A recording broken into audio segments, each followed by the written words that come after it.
Olá, queridos irmãos, graça e paz do Senhor Jesus. É uma alegria estarmos aqui para a nossa segunda aula. Essa aula será pela nossa plataforma e nós vamos tratar na disciplina Aconselhamento Bíblico 2 sobre o seguinte assunto: os elementos-chave do aconselhamento. Hoje nós vamos ver o primeiro elemento, que é o envolvimento.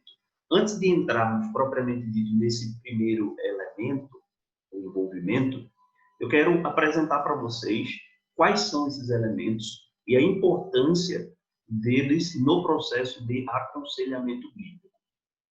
Vamos caminhando. Primeiro, nós temos que entender que o aconselhamento bíblico ele precisa de uma sistematização, né? Para que ele aconteça, é preciso que o processo seja organizado, seja sistematizado. Como dissemos, né, na primeira aula, vocês em Aconselhamento Bíblico 1 viram os fundamentos do aconselhamento bíblico. Agora vocês vão ver a prática, ou seja, como se faz o aconselhamento bíblico. E para isso é importante nós sistematizarmos o procedimento ou a prática do aconselhamento bíblico, tá bom? Quero destacar aqui essa frase do módulo 2 da ABCB, que é a Associação Brasileira de Conselheiros Bíblicos, sobre a prática do aconselhamento bíblico. Esse material diz assim: para a prática do aconselhamento bíblico, precisamos tanto de uma teologia bíblica, quanto de uma metodologia que esteja também fundamentada nas Escrituras. Em outras palavras, para a prática, para o exercício do aconselhamento bíblico, duas coisas são necessárias e importantes. Primeiro, uma teologia bíblica. Nós aprendemos que a Bíblia é o fundamento para a prática do aconselhamento. O aconselhamento que se diz bíblico, ele precisa partir das Escrituras, extrair as categorias apresentadas pelas Escrituras. Mas também ele precisa de uma metodologia. E tanto a teologia quanto a metodologia se refere à maneira de fazer, como colocar em prática, devem estar fundamentadas nas Escrituras. Então, tanto a teologia quanto a metodologia devem ser provenientes das Escrituras Sagradas. Mas o que é uma metodologia de aconselhamento? O que é que nós queremos dizer quando nos referimos ao fato de que o aconselhamento precisa de uma metodologia? O que é uma metodologia de aconselhamento? O escritor e conselheiro David Powlison, ele diz assim: uma metodologia de aconselhamento é um sistema de compromissos teóricos, princípios, objetivos e métodos apropriados. É um conjunto de procedimentos interconectados. Não é uma coleção de elementos aleatórios e ecléticos de observação ou técnica. Uma metodologia de aconselhamento é uma maneira organizada de entender e enfrentar os problemas de uma pessoa.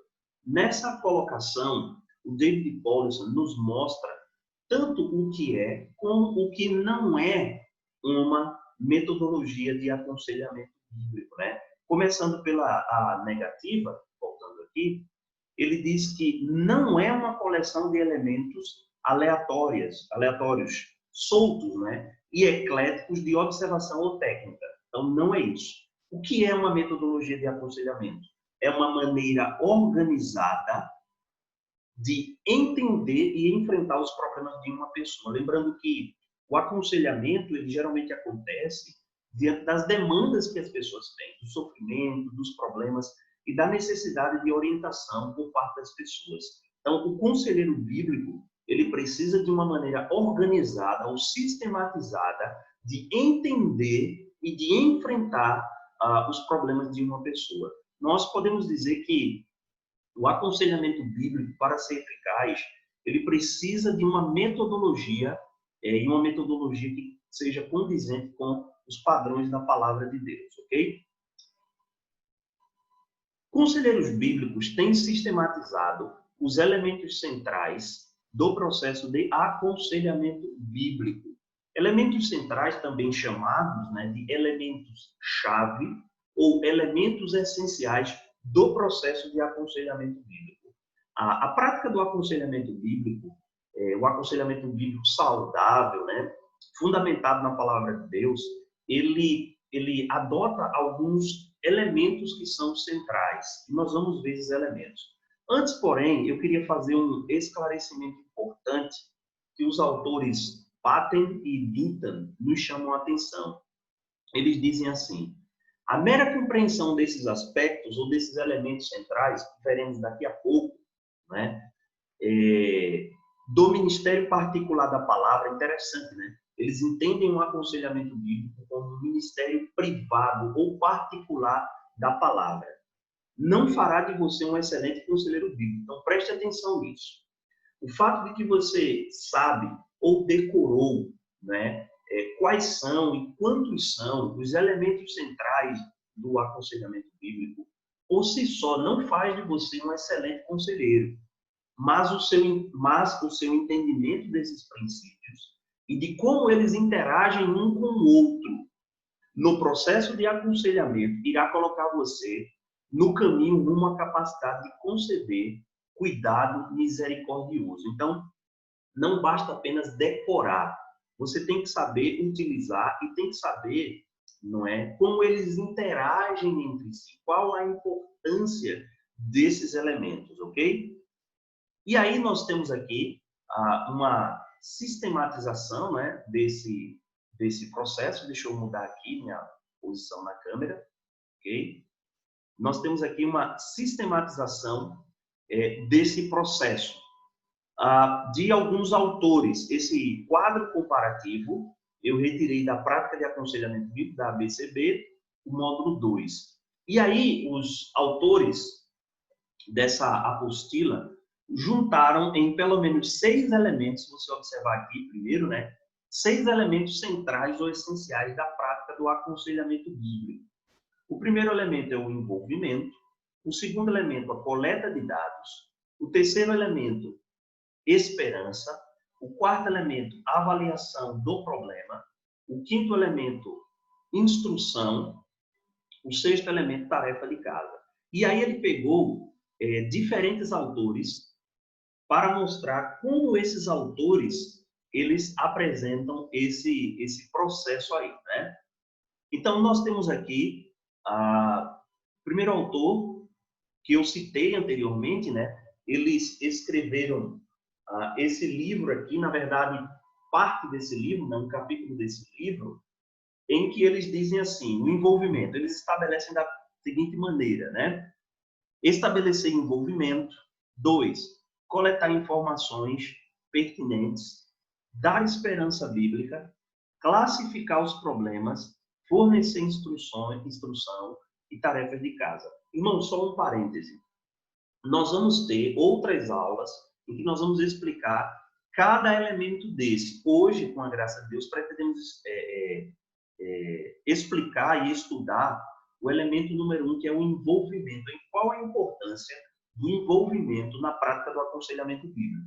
Antes disso, eu estou mostrando como os autores eles sistematizam o processo, ok? Um outro autor que eles mostram aqui é o Pierre e o Deepak Reju. Eles escreveram esse livro, né, O Pastor e o Aconselhamento Bíblico, muito interessante.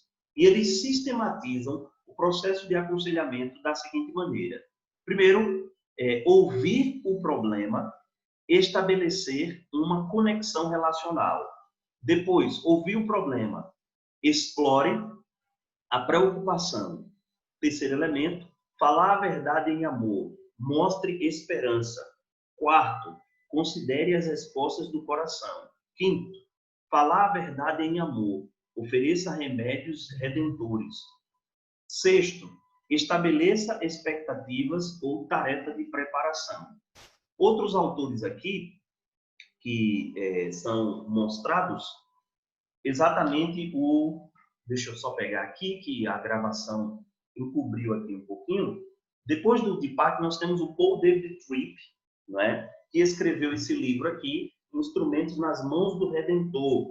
E aí, o Paul Tripp sistematiza o processo ou a prática do aconselhamento da seguinte maneira. Primeiro, o acolhimento. Depois, o entendimento, na sequência confrontação e consolo, entendimento, confrontação e consolo novamente, e depois a ação, né, que seria a tarefa de casa. Na sequência, depois do Paul Tripp, nós temos o Ellen e Leach, né? Eles escreveram um livro, na verdade, junto com outros autores, chamado Fundamentos Teológicos do Aconselhamento Bíblico e suas aplicações práticas. Então, eles têm um capítulo que é a sistematização ou a prática do aconselhamento bíblico. Para eles, o conselheiro deveria, número 1, né, também construir um vínculo, depois coletar e ordenar os dados, prover encorajamento, coletar e ordenar os dados, explicar a solução, proporcionar projetos para mudança. Na sequência, esses dois autores aqui, eles escreveram um livro chamado Cura para o Coração, pela editora Cultura Cristã. Elemento número 1, envolvimento no aconselhamento, obtenção do compromisso da parte do aconselhado, processo de coleta de dados, oferta de esperança ao aconselhado. Elemento 4, isolamento do problema, reenquadramento do problema. Na sequência, confrontação do aconselhado e depois determinação de tarefas de casas. Um próximo autor é o Wayne Mack, que junto com John MacArthur e alguns outros autores escreveram esse livro, Introdução ao Aconselhamento Bíblico. Tem uma parte prática em que o Wayne Mack ele apresenta, né, a sistematização do processo. Primeiro ele diz relacionamento de ajuda ao aconselhado, inventário do aconselhado, coleta de dados, esperança para o aconselhado, interpretação de dados do aconselhado, instrução por meio do aconselhamento, a persuasão, implementação da instrução bíblica. Então, nós temos aqui diferentes conselheiros bíblicos apresentando, com outras palavras, um processo que é, de maneira geral, comum a todos, que estão resumidos aqui nesses 6 elementos, ok? Nós iremos seguir essa sequência aqui, certo? Porque varia muito. Para alguns são 4 elementos, para outros 5, para outros 6, para outros bem mais. Para efeito da nossa disciplina, nós vamos adotar os seguintes elementos-chave do aconselhamento. Primeiro, o envolvimento, como eu disse, veremos hoje. O elemento 2, dando esperança bíblica ao aconselhado. E no elemento 3, nós juntamos 2, que são a coleta e a interpretação de dados. Ok? Depois, 4, o ensino ou o aconselhamento, a instrução bíblica. O elemento 5, as tarefas. E você percebe que é uma dinâmica, né? Nós vamos ver ao longo das aulas que não são processos estanques, né? Primeiro eu me envolvo, depois não necessariamente. No processo de aconselhamento bíblico, ora você vai estar se envolvendo, dando esperança, passando tarefas, ensinando, coletando, mas é importante que você tenha em mente essa sistematização do processo para ser eficaz no seu aconselhamento, ok? É um processo dinâmico que constantemente está presente na prática do aconselhamento. Bem, como eu disse, hoje nós vamos ver o primeiro elemento do aconselhamento bíblico, ou do processo de aconselhar biblicamente, que é o envolvimento. O envolvimento no processo de aconselhamento estabelece-se quando as pessoas sabem que nos preocupamos sinceramente com ela. O Wayne Mack disse isso. Então, o envolvimento, meus irmãos, é uma maneira de demonstrarmos preocupações sinceras com as pessoas que nos procuram, com as pessoas que precisam de ajuda. Para que um aconselhado, né, interessante, um parêntese, no processo de aconselhamento, pelo menos 2 pessoas estão envolvidas. O conselheiro bíblico é aquele que vai dar a instrução, a orientação à luz da palavra, e o aconselhado, aquele que ou foi indicado, ou procurou, ou talvez até o próprio pastor demonstrou, o conselheiro demonstrou que ele precisava de ajuda. Então, nós temos aí o conselheiro, o aconselhado, mas também sabemos que temos uma outra pessoa que é o Espírito Santo agindo tanto no coração do conselheiro quanto no coração do aconselhado. Então, para que um aconselhado se envolva no processo de aconselhamento, ele precisa sentir que nos interessamos verdadeiramente por ele. Uma coisa interessante, por enquanto ainda não falamos aqui do problema da pessoa, mas estamos falando da pessoa. A nossa preocupação primária não deve ser com o problema, mas com a pessoa que tem aquele problema. O aconselhamento bíblico, ele é exatamente esse relacionamento, né? Ou esse discipulado aprofundado, essa caminhada em que nos interessamos pela outra pessoa, demonstrando o nosso amor ao próximo. Uma maneira de construir esse vínculo, né, de construir esse envolvimento, é mostrar preocupação e interesse pelo aconselhado, como já dissemos. Para tanto, o conselheiro deve procurar compreender o mundo sob a perspectiva, sob o ponto de vista do aconselhado, a fim de mostrar-lhe que ele está sendo ouvido e compreendido. Então, é como se você estivesse entrando no mundo do aconselhado, para demonstrar para ele que ele está sendo ouvido e compreendido. Alguém está dando atenção a ele, alguém tem interesse nele, na sua vida, não é? Na sequência, alguns recursos práticos para ajudar a construir um envolvimento. Eu queria dar um mérito aqui aos autores desse livro, especialmente ao Wayne Mack. Eu retirei essa parte que eu vou apresentar aqui desse livro, de um capítulo do Wayne Mack, né, que é chamado, esse capítulo, ele é chamado de Desenvolvendo um Relacionamento de Assistência com os Aconselhados. Muito bom, por sinal. Se vocês puderem adquirir esse livro, será muito importante. Eu queria dar, então, os méritos ao professor Wayne Mack. Primeira coisa, ele vai trabalhar em cima de 3 pontos. O primeiro, e tem seus subpontos, né, seus desdobramentos. O primeiro é: demonstre compaixão. Como eu me envolvo, como eu desenvolvo um relacionamento amoroso, como eu crio um vínculo com aquela pessoa que está prestes a receber o aconselhamento. Veja, aconselhamento bíblico, meus irmãos, pressupõe um relacionamento. Não é apenas dar algumas diretrizes, não é algo impessoal, frio, né? Analisar apenas a pessoa longe dela ou as atitudes dela, não. Aconselhamento bíblico pressupõe uma caminhada, um relacionamento, ok? E como eu construo esse relacionamento ou esse envolvimento? Demonstrando compaixão. O envolvimento se estabelece quando as pessoas sabem que nos preocupamos sinceramente com ela. 2 grandes exemplos de compaixão na Bíblia. Há vários, mas nós vamos destacar 2. O primeiro, sem dúvida, né? O maior exemplo de compaixão que há nas Escrituras é o Senhor Jesus. O Senhor Jesus, ele demonstrou que nos ama e que se compadece das nossas vidas. A primeira demonstração disso é a sua encarnação, né? Ele veio e morou e viveu aqui conosco. E o evangelista Mateus registra, né, no capítulo 9, nós não vamos ler por questão do tempo todos os versículos, mas talvez um ou outro, né, os principais. Capítulo 9, verso 35, Mateus diz assim: E percorria Jesus todas as cidades e povoados, ensinando nas sinagogas, pregando o evangelho do reino e curando toda sorte de doenças e enfermidades. Agora, veja o verso 36. Vendo a multidão, inclusive nem está aqui, eu queria que você pudesse acrescentar, vendo ele as multidões, compadeceu-se delas.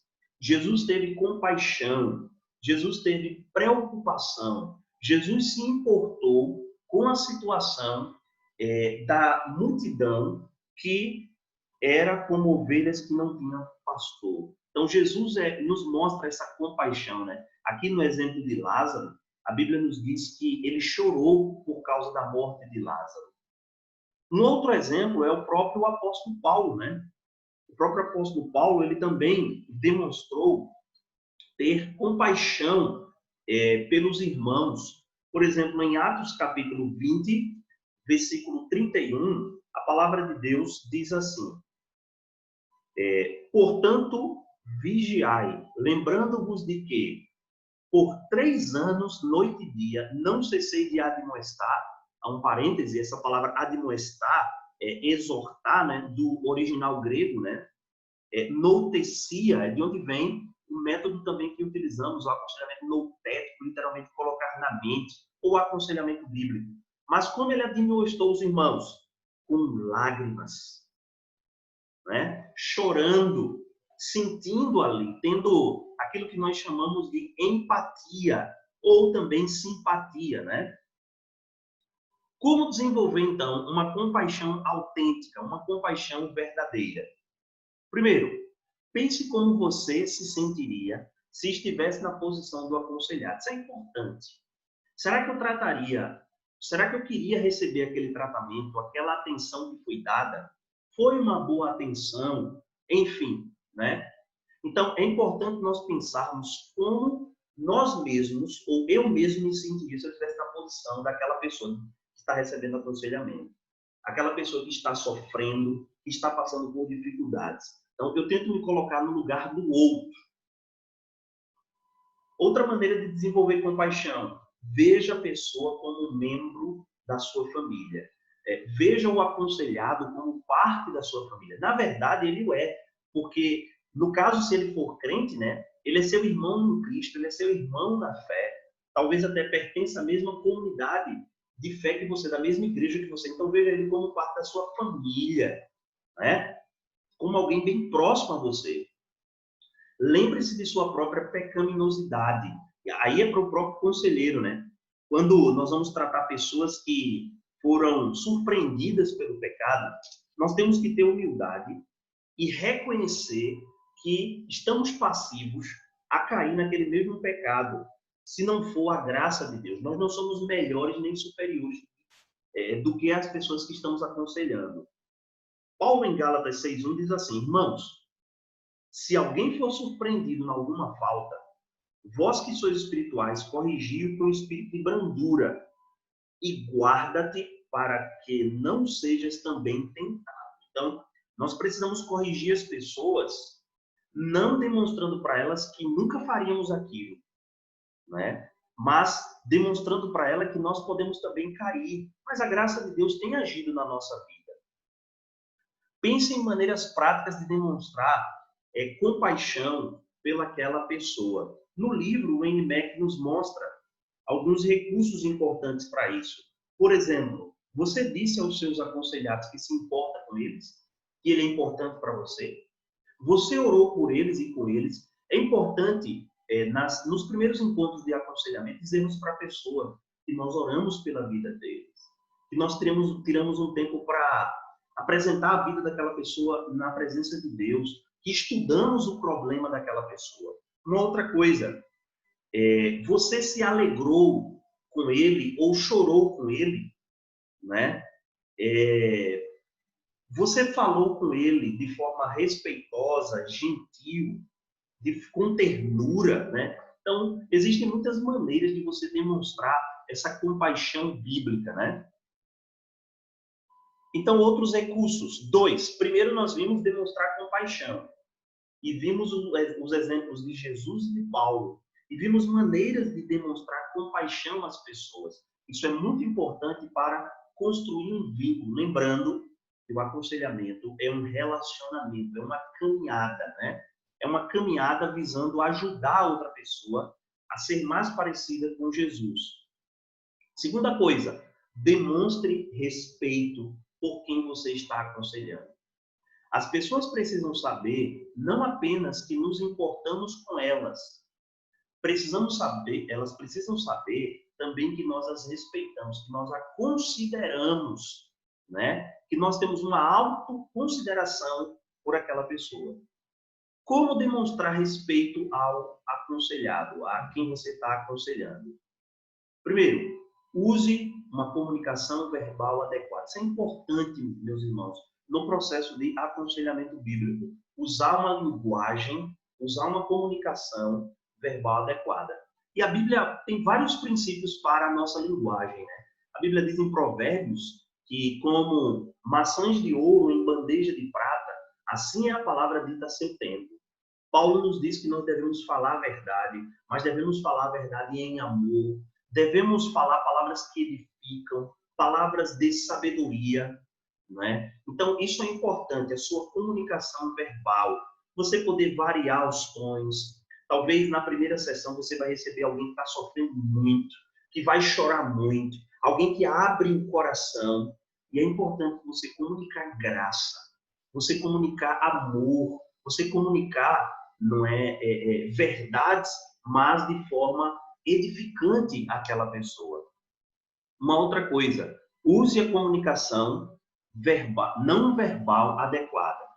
A comunicação não verbal são expressões faciais, não são palavras faladas ou palavras oralizadas. São expressões, são gestos, olhares. Lembrando que quando nos comunicamos, não falamos apenas em nossos discursos com palavras, mas o tom, né, os gestos, os olhares, né, o sorriso, está sério demais. Lembrando que a pessoa que você está aconselhando está ali observando, está ali vendo, está vendo suas reações àquilo que ela diz. Principalmente se for algo muito sério, um pecado talvez escandaloso, algo feio. É importante o conselheiro manter uma postura adequada e uma postura respeitosa com aquela pessoa que ele está tratando, né? Com quem ele está caminhando.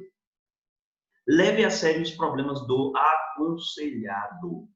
Talvez pessoas que receberam algum rótulo da psicologia, algum transtorno, com algum nome que não está na Bíblia, chegue para você, e às vezes até um nome inusitado, né? Você precisa levar a sério. Há um sofrimento ali.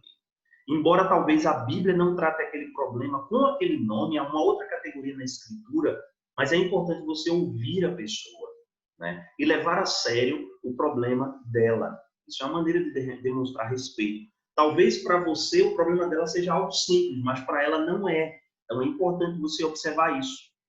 Também, expresse sua confiança no aconselhado. É importante, esse é um item muito essencial no aconselhamento, a confiança.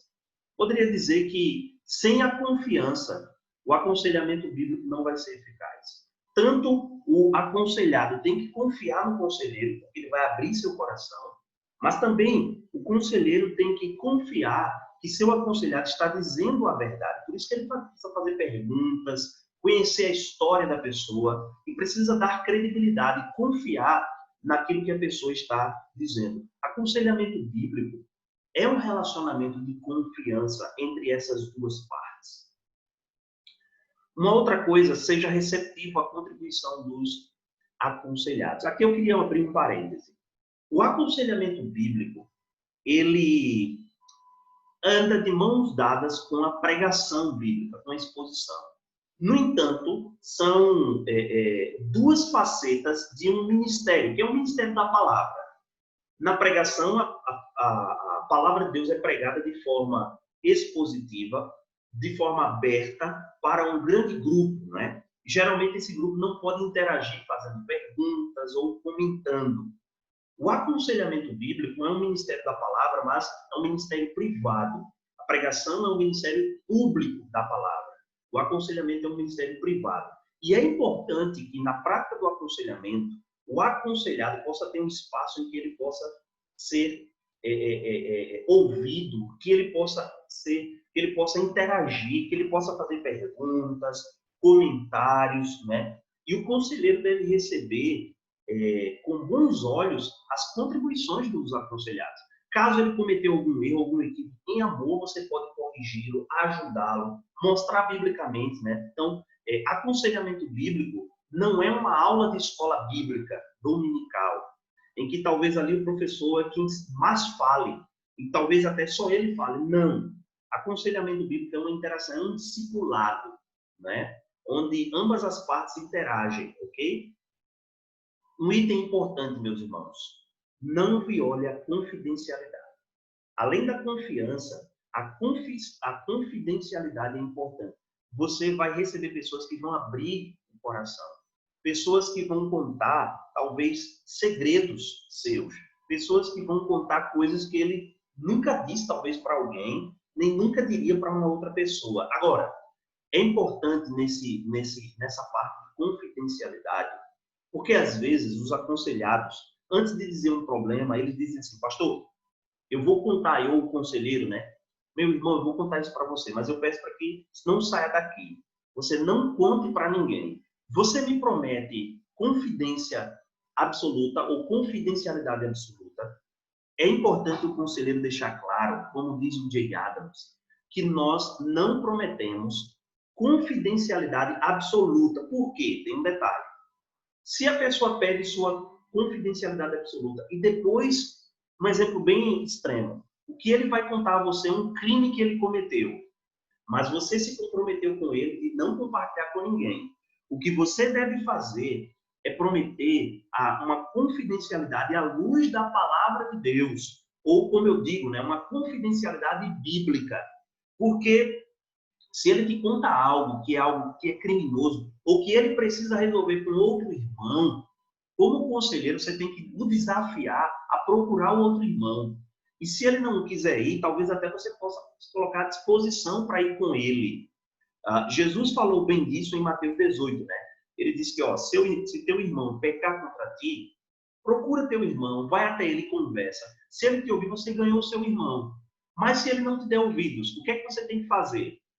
Uma coisa que só você viu sobre aquele irmão. Você tem que procurar uma ou duas testemunhas. Então, veja, isso está dentro ainda da confidencialidade.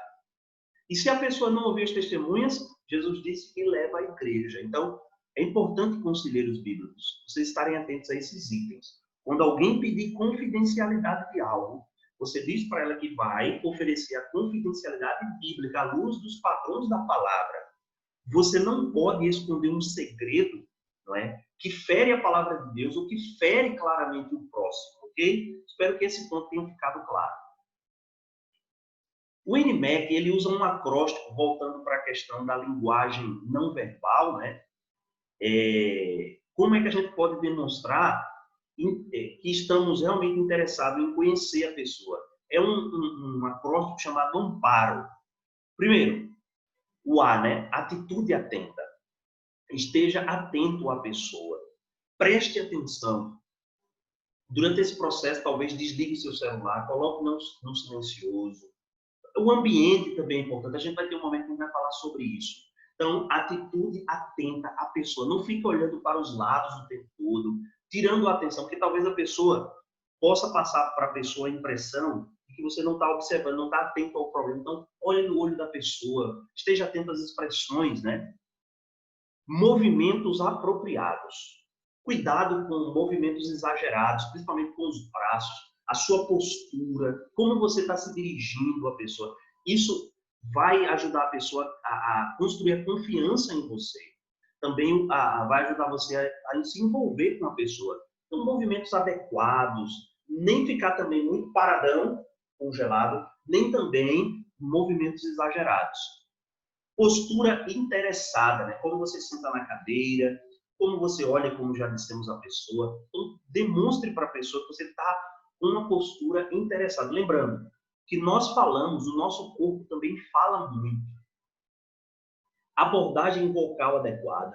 Nem fale muito alto, nem também muito baixo. Talvez, dependendo do ambiente, se tiver outras pessoas um pouco mais próximas, você tem que falar um pouco mais baixo. Tenha cuidado quando às vezes envolvem ou nomes de pessoas, né? Você tem que ter a questão ética também, você tem que ter muito cuidado. Então, abordagem vocal adequada. Nem falar muito baixo, nem também muito alto, nem muito rápido. Variar os tons também são importantes. Relaxamento planejado, isso diz respeito à postura também, né?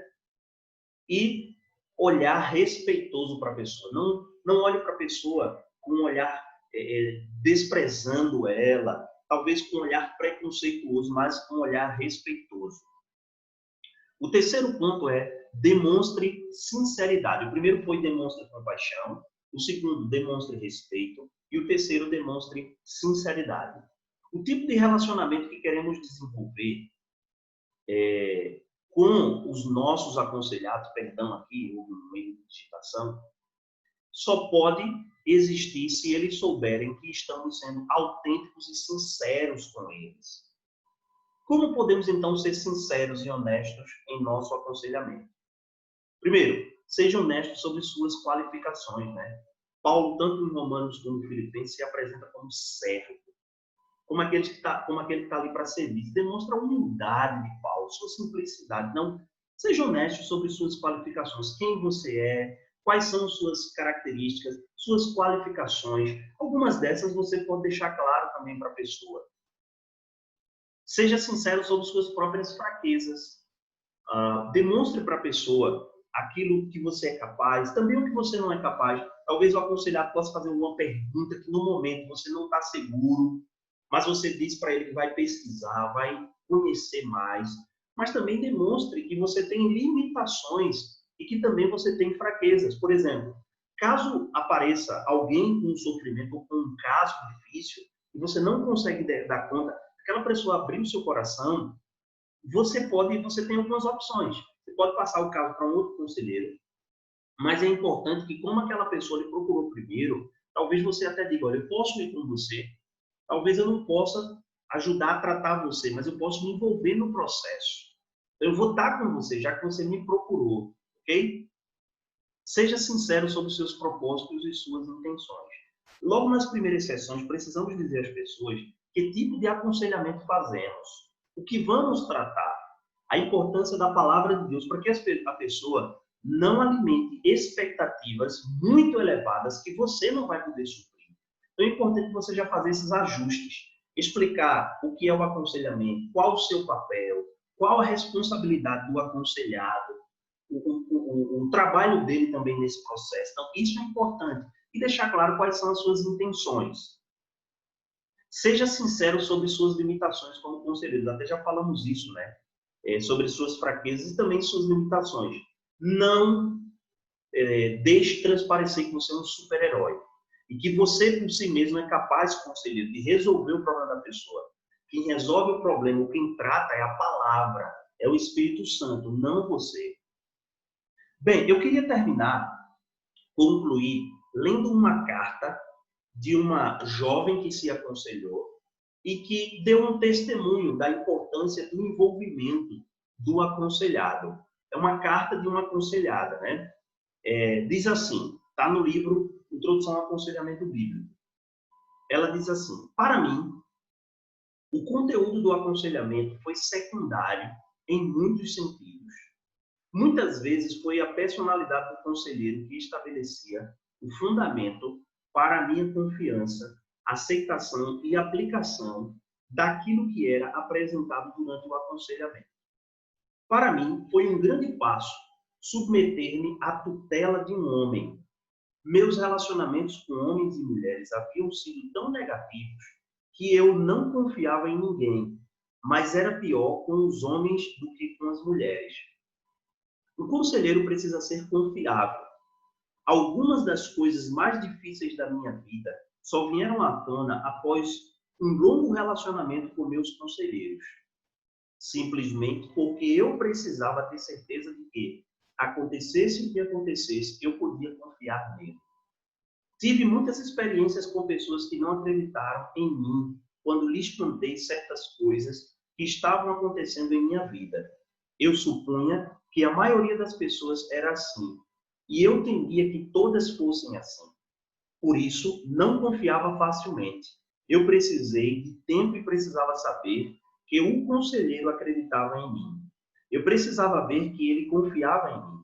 Não quero dizer que ele nunca tivesse o direito de questionar a validade da minha situação, coisa que ele fez. Mas eu precisava simplesmente que ele confiaria, mas eu precisava simplesmente ver que ele confiaria e acreditaria em mim, que eu seria aceita. Certa vez, abandonei meu conselheiro e voltei a cair, mas ele foi paciente comigo. Ele sofreu comigo e mesmo em meio aos meus próprios erros, senti que ele me respeitava. Por isso, consegui me erguer novamente. A credibilidade do meu conselheiro foi construída aos poucos. Ele continuou a me amar quando eu não o amei e tentei fugir. Um conselheiro que tive precisava ter uma resposta pronta para cada situação. Às vezes, ele respondia apressadamente e me passava a impressão de ter uma abordagem padronizada. Eu saí com a sensação de que ele não tinha sensibilidade para as minhas dificuldades e para o tempo que seria necessário para a reconstrução. Meu conselheiro, porém, parecia muito mais sensível às minhas dores e, apesar de não hesitar em me confrontar com as verdades duras, ele sempre o fez de forma que não me deixava qualquer dúvida de que ele me amava e se importava comigo e com o meu crescimento em Cristo. Outro elemento que eu precisava e procurava era se eu era aceita ou não. Mesmo quando as coisas pareciam ir de mal a pior, será que ele ainda me aceitaria? Isso não significava que ele precisava aprovar tudo o que eu havia feito ou continuava a fazer. Isso não significava que ele nunca me repreendia ou me chamava para o arrependimento, mas significava que ele o fazia de modo amoroso e gracioso, de modo que eu sabia que ele era meu amigo e não meu inimigo. Significava também que meu conselheiro sempre me encorajava quando possível. Ele me elogiava e desafiava. Veja que testemunho, meus irmãos, edificante, né? Quando ela termina dizendo que ele me elogiava e desafiava. Aí o NMAC diz assim, como ilustra essa carta, aqueles que procuram nosso conselho avaliam muitas vezes o conselheiro para ver se ele é ou não uma pessoa confiável. Então, hoje nós vimos a importância de termos uma metodologia bíblica e vimos de forma panorâmica os 5 elementos do aconselhamento bíblico. E estudamos o elemento número 1, que é o envolvimento. A importância de você se envolver, desenvolver um relacionamento, um vínculo de amor, um vínculo de graça com aquela pessoa que você está aconselhando para levá-la, para criar condições favoráveis de apresentar o Evangelho de Cristo. Que Deus abençoe sua vida em nome de Jesus.